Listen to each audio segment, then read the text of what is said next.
No swearing into public officers tonight, so we'll move right along to the reporting of standing committees. See anybody from Explore Waterford, which I see changed their name back to the Waterford Area Chamber of Commerce, so we will have to update that on here. Nobody from RCEDC, nobody from Southeastern Fox River Commission, anything from the County Board of Health? Yes, they want to advise that bats are carrying rabies, so if you see them, report them immediately.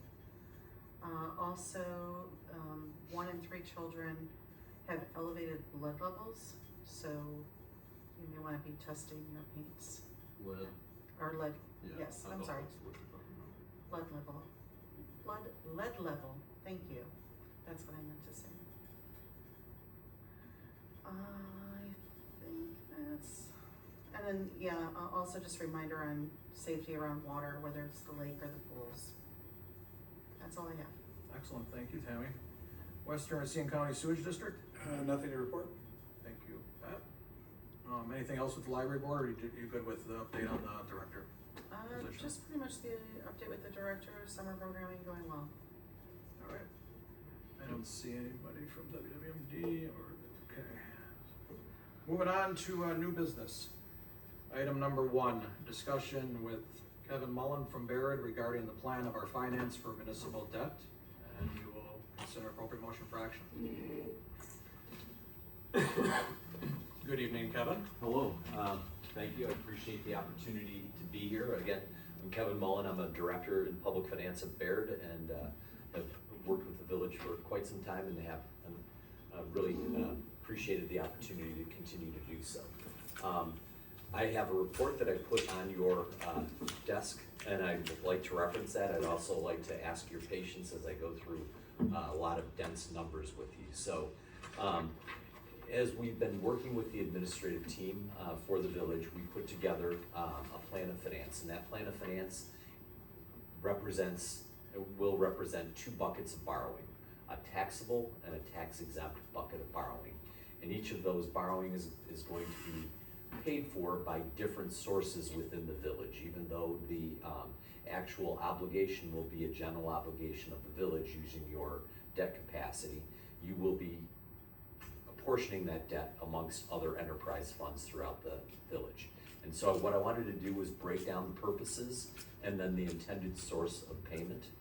That's one of the goals of this, but then also to show you what the intended tax impact is, but what potentially could happen if increment in your TIDs is not sufficient to cover the TID costs and what that looks like. So if you could turn to that first page, and we'll go through what those projects look like. As I discussed in finance, the reason that we're moving forward on this time frame is because the village knows that there are 2 interim financings, one that was done for TID 4 and one that was done for TID 3, that are coming due that need to be refinanced and finalized. And so we know that that's going to be occurring in October, and it makes sense to consider other projects at this time. So on the tax exempt side, borrowings that are being done for public purpose, think road construction and public utilities, those types of things. If there's a public purpose to it, it can be done on a tax exempt basis, lower interest cost. So on the general fund side, we have Village Hall estimated at $300,000, improvements in Village Hall, a fire engine at $750,000, improvements at Buena Park Road for $450,000, and the library and HVAC improvements at the library for $750,000. So those funds are considered general fund purposes, and we know that the payments for that loan, that portion of the loan, will hit the levy, and we'll talk about that in a minute. There are no taxable purposes in the general fund. On the water and sewer supported side, we have lines and laterals on Main Street for that Main Street project. The intended source of payment for $1.4 million for lines and laterals will be either water or sewer revenues, and they will transfer to the general fund to offset some of the cost of those projects. And again, no taxable borrowing on the water or sewer side, supported side. As I mentioned, the TID number 3 has an interim loan coming due will require roughly $3.6 million of refinancing. That is going to be done on a taxable basis. The reason we're using a taxable borrowing there is because that has a private purpose element to it. A lot of the improvements that were done in the TID are secured with developer agreements. Those developer agreements are promises between the developer and the village to pay back cost for some of those improvements, or they have some sort of private claw into it. And so the federal government would require us to use taxable borrowing for those purposes. Additionally, the Main Street road reconstruction is being considered a TID 3 cost for $3 million, and that could be considered a tax exempt portion of the borrowing. So that's being added as a cost in TID 3. Moving on to TID 4, $3,530,000, again an interim financing that was done a few years ago, and TID 4 is ready to be taken out. Now that we have increment there, we're going to lock that in. Similarly, there were development agreements and other things that would have required that to be done on a taxable basis. We also are considering $1 million of investment in the old firehouse and converting that into an incubator. That incubation space would probably have private payments from users that would not be a public purpose, and so that improvement would need to be done on a taxable basis. And then we have $1 million of improvements in TID 4 that represent a pedestrian and bridge behind Village Hall that would be a tax exempt purpose in TID 4. So when you look at all the borrowing on the tax exempt side, that's roughly $7,650,000, and on the taxable side, it's $8,130,000. So those are what the projects represent. More importantly, you probably want to understand how those payments are going to funnel into future budgets for the village. And so turning the page, that's what we've done here. We've broken each of those borrowings, the tax exempt and the taxable, into pieces that represent the annual payments for funding from those different enterprise funds. So reading left to right, and I, again, apologize, it's very numbers intense, but I just want to give you a high overview as to what this represents. The year due is the year in which the actual payment on an annual debt service borrowing is being made. And so, for example, in your 2025 budget, in your 24 budget due in 2025, the village had net levy supported debt of $717,000. So last year's budget included additional tax levy of $717,000 for debt, levy supported debt. Looking at that first set of projects that we talked about, the levy supported projects or general obligation supported projects, that $2,250,000, if you look down below, those are roughly what the annual debt service or annual mortgage payments are for that borrowing, starting in 2026, going out to 2045. So that amount would be added to your existing debt service to get the combined levy supported debt on the right-hand side. And I'll come back to that in a minute, but that's what those two represent. We also have level debt service, roughly $110,000 a year, coming from different sources, either water utility or sewer utility, to pay a portion of that. And then we have the TID 3 and TID 4 projects. Those columns,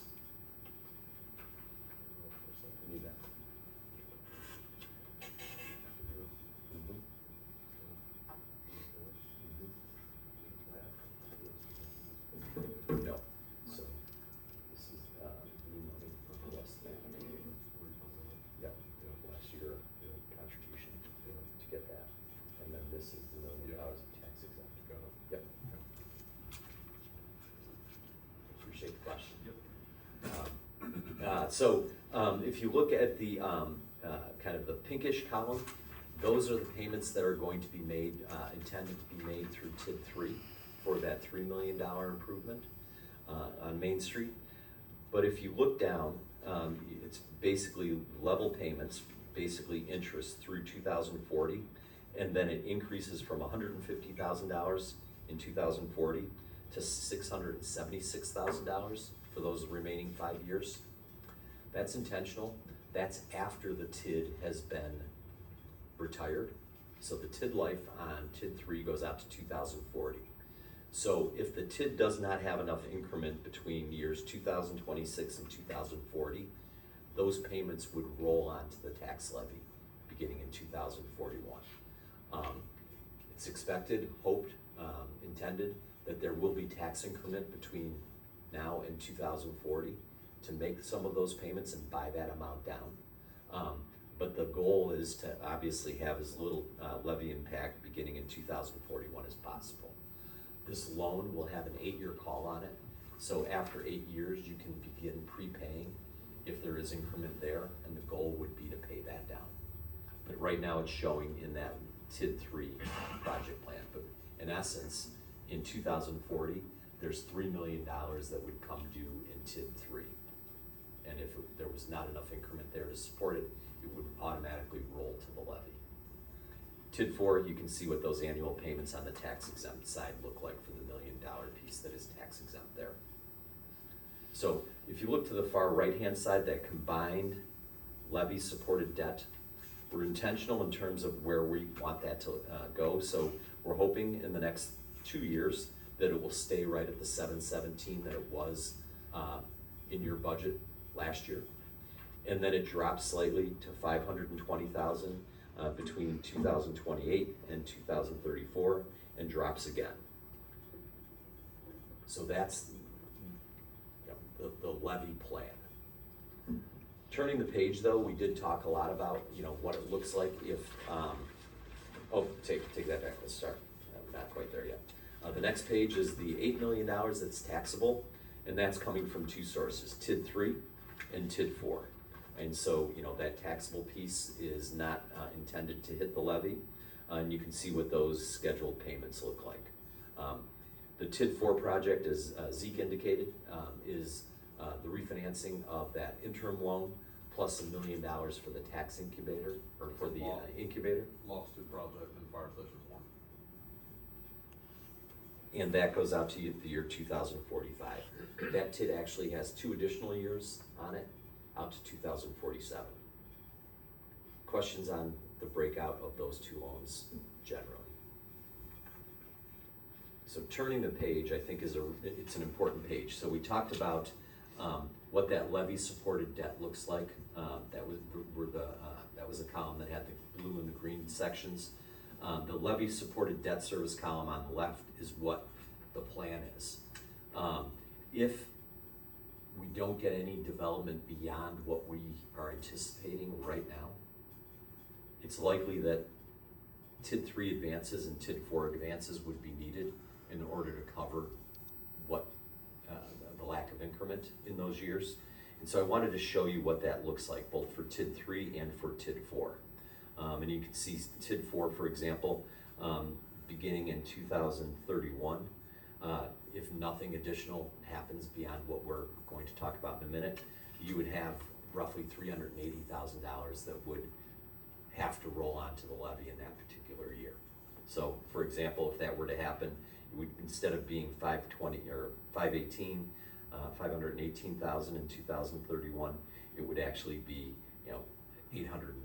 Yeah. So Kevin, I'm gonna jump in on that one for a minute. Yep. So $1 million of the borrow is designed to rehab and then lease out fire station number 1. So this only accounts for privately held property and increment generating as the revenue repayment source. So just back of the napkin math, we need to do a much more in-depth pro forma, Bob, you and I, on this. Looking at lease rates on that kind of capital, that would bring in roughly $180,000 a year in lease income, and another $20,000 a year in pilot payments. So about $200K a year on fire station number 1 to offset what Kevin is talking about. And that money would accrete in those early years to then offset some of those higher years. You've also got a sale of ground floor to Baxter and Woodman, right? So that's an improvement within the district. Some other comp sales. Inflation rate on this is 1%, right, for the entirety of the TIDs. That means that real estate prices in the village of Waterford and elsewhere in the country don't move more than 1% a year. So it's a really conservative assumption in that regard. But to Kevin's point, there's some risk with anything that we do, and beyond 2031, that risk could be that we're having to levy for that. So, oh, go ahead. That's if the TIDs aren't fully satisfied by the time they sunset. If underlying TID. Well, and so, maybe it will help, so TID 3 and TID 4, those streams of revenue come from the TIF pro formas that we've been working off of. And so the next 3 pages are those pro formas. And again, my asking your patience as I go through this because it is really number heavy. So if we turn to page 6, this is the hypothetical TID cash flow for TID number 3. The TID starts with the base value when it's created. That base value is what's there, what's in the ground in terms of improvements when the TID begins at birth. So when this TID was created, there was $11 million worth of taxable stuff in the ground that is not part of the TID. It's the base value. It stays with the underlying taxing jurisdictions. But if you were to look at what the TID was worth at the end of 2024, last year in August, it was worth 70 million. So it had grown from 11 million to 70 million, and that's where that dashed line is. So the difference between the base value, that 11 million, and 70 million that's come up out of the ground since the TID was created is the increment. That difference, 59 million, is what's taxed at your current tax rate for schools, village, county, technical college. That represents the increment. And so that revenue, if you look over to the right, beginning in 2025 is estimated to be $943,000 moving out. We've also assumed that there would be $62 million worth of new growth in that TID between this year and 2029. That growth is estimates from Newman Homes plus an additional roughly $15 million of $12 to $15 million of other stuff outside of the Newman Home projects. It also then takes into account any development incentives that are already out there that don't represent direct debt, but they're promises that you've made through development agreements to those developers. So turning that page, that tax revenue is netted out against both the borrowing amounts that we're talking about, your existing debt service payment, and annual payments to developers. So quickly reading from blue, total revenues less the expenses for all those costs to get your combined expenditures. If you look at that orange column, orange rectangle under annual balance, that annual balance represents either the annual positive or negative cash flow, assuming that we get that $62 million worth of development in the TID. And so you can see in the early years, really through 2034, the TID, based on those assumptions, is cash flowing just fine. When you get out to the year 2037, there is some weight on the TID, and you can see that annually, that's where that cost starts to feather in, and the potential cost of $787,000 beginning in 2035. Kevin, I want to interject a point. Please. So when we're talking about future development from here on out, Don Houston was a pretty big proponent of saying, hey, those that invest early with the village are going to get the best deal, and those that come later on after things are a much more sure game are going to pay much closer to market price or market price. We're at a point where we're really out of dirt. We're going to have a conversation over the next couple of months about us needing to go acquire more dirt. We have yet another manufacturer that's come in to see me and said, hey, I need a place to expand or I've got to leave the village. So we're right back where we were 8 years ago with Triple Crown Products when they talked about leaving us to go out of town. This business has some time, unlike Triple Crown Products, to be able to continue and let us work through that. And we did, Adam and I tasked a real estate agent lately with going out and prospecting to see if we could get something on the table to bring back to you. With that said, within TID 3 and TID 4, every deal that we do needs to be a solid base hit, and we need to look at income on the land for the sale, as well as the quality of development that's going to be made on that land. When a developer picks up the telephone to call any of you individually to ask questions about things, please refer them back to me. Todd and I'll deal with it. Because if they're calling you, what they're looking for is a deal that's something better than what I've told them. And what I've told them is based on making sure this pro forma gets taken care of so some future board doesn't have to roll things over to the tax rolls.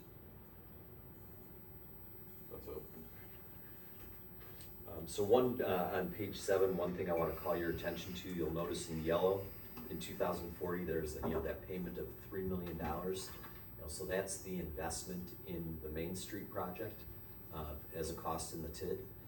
If it's not recouped by 2040, as I mentioned earlier, it rolls then to the levy beginning in 2041 for repayment. Turning the page, similar analysis for TID 4. TID 4 started with a base value of $8.3 million, and it presently has an increment value of 16 million, or a total value of 16 million, for an increment of 8.2, and it's generating about $138,000 a year in tax revenue. If you layer in the $4.5 million refinancing plus the $1 million of tax exempt additional projects, so actually it's $2 million of new projects and $3.5 million-ish of refinancing. You get the total new debt service going from roughly $300,000 up to about $500,000. The other thing that we did do was include $1.5 million of new value for the firehouse and $2 million for the library, I believe. So if you could just, Not okay. the library. Not the library. So the only new increment showing up in TID 4 is $3.5 million of new projects as a result of the investments that you're making. As Zeke mentioned, there may be lease revenue that's not accounted for here. This is just the increment. But that would be, roughly $180,000 a year potential cost to the TID or to the taxpayer if there was no additional increment, growing to $300,000 in 2031. So that's where, those net dollar amounts, those additions to the levy potentially could come in.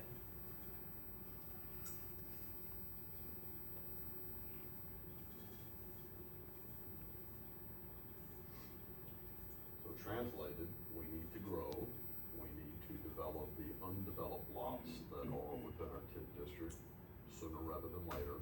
We need to develop as densely as we can in order to keep pressure off of the tax rolls. And we need to diversify our income streams through investment in real property. Kevin, can you quickly give us the timeline from Sure. here until Yep. October when we need to take care of this? Absolutely, thank you for mentioning that. So I think it's good to start from the end because we know that in October, we need to refinance those two short-term notes that are coming due. So knowing that October is when we need the funds to do that, backing up, that means that we would like to be in the market in early September with this project.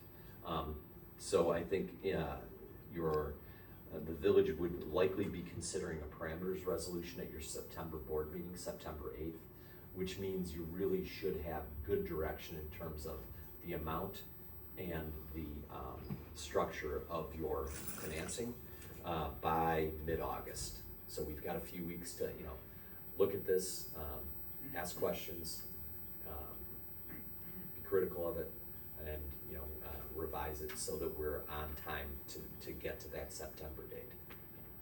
Will you plan on coming to our August board meeting to hear anything that we talk about and give us updates or Mhm. refreshers?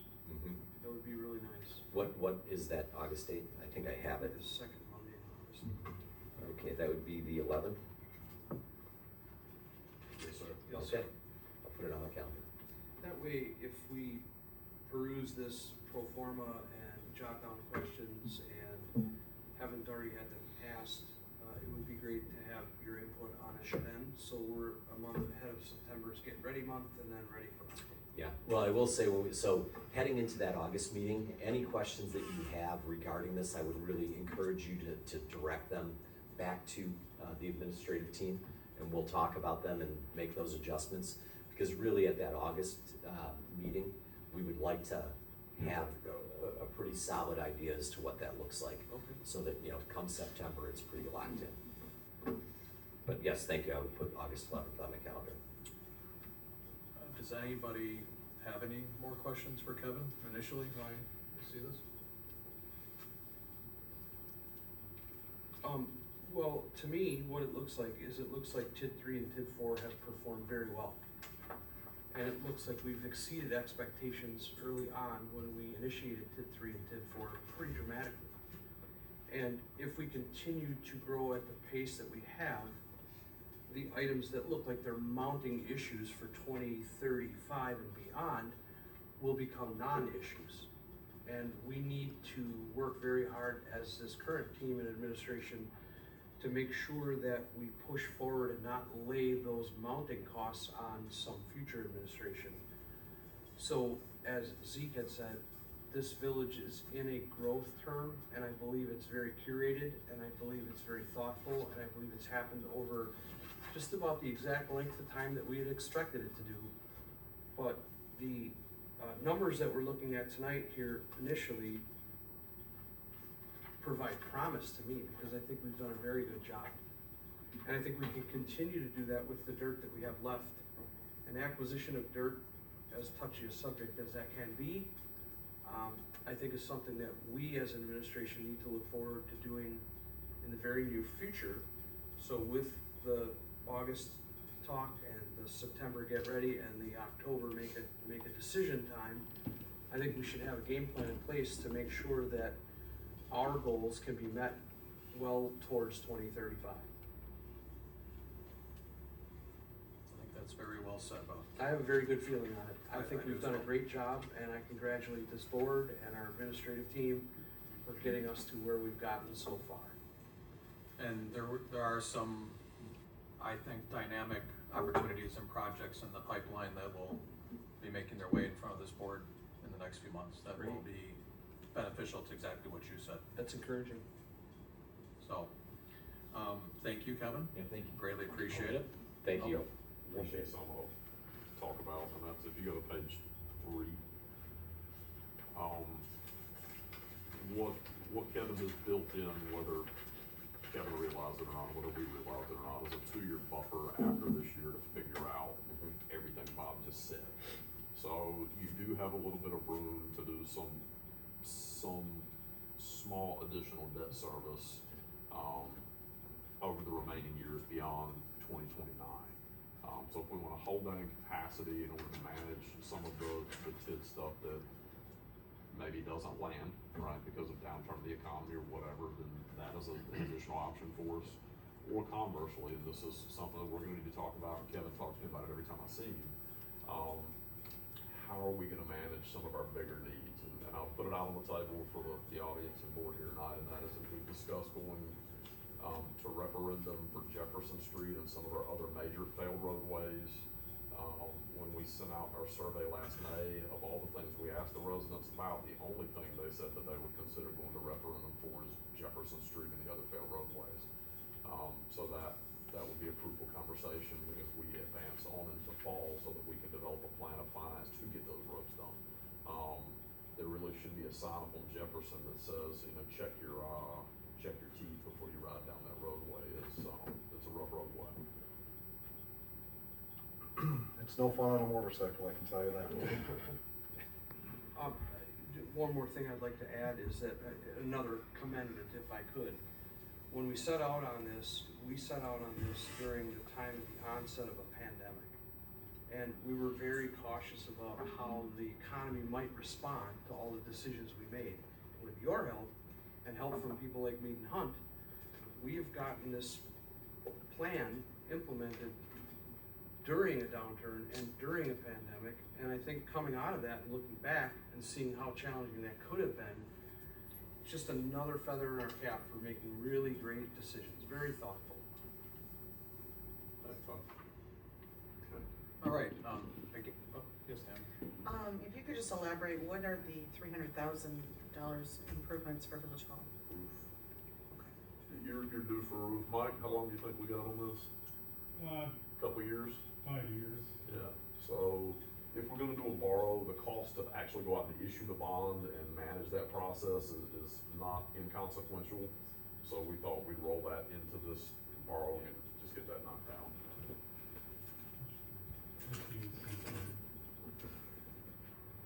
Okay, any other questions, comments for Kevin? All right, thank you again, Kevin. Yep, Greatly thank you. appreciate your time. Have a good